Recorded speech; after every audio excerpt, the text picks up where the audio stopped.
A new take on job scams. Now freelancers are being targeted. And what makes this extra tricky? The scammer gives a convincing reason for why you need to send part of the money back. If you do that before the check clears, that money comes straight out of your pocket.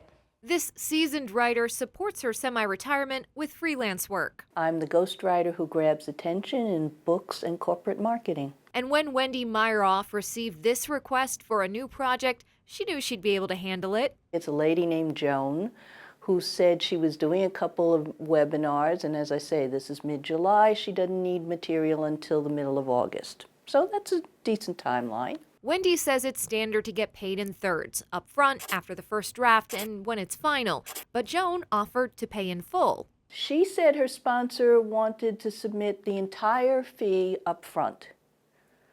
I wasn't going to argue with her. Fine.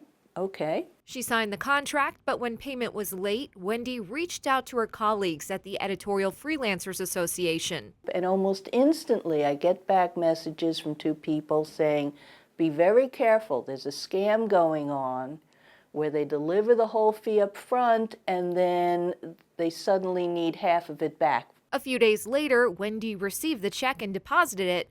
Then the situation played out as her colleagues predicted. When I opened Joan's messages, there's a new one and it's subject to something like change of plans.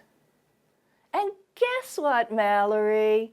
They had to destroy half the project and get half their payment back. They demanded she send a money order with overnight delivery. It's not going back to Joan, my client.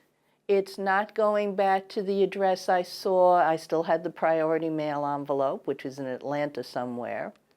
It's not going back to the sender on the bank, on the check, I mean.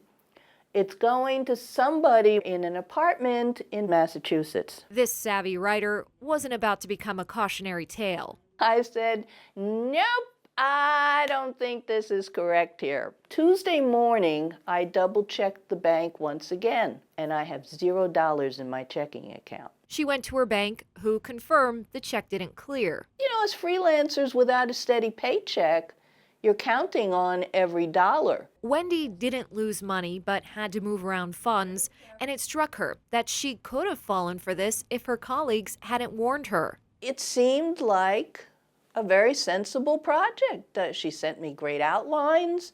They were easy topics. Almost got snookered, but not quite there. The Better Business Bureau warns this scam is targeting all kinds of side hustles. Before taking on any client, ask lots of questions, look up their social media accounts, and insist on a video call. Mallory Safaste, WMAR 2 News. I hope you enjoyed that Matter for Mallory. To watch more Matter for Mallory stories, click the box in the corner and be sure to tap that circle and subscribe to WMAR 2 News for quick access to great content posted every day.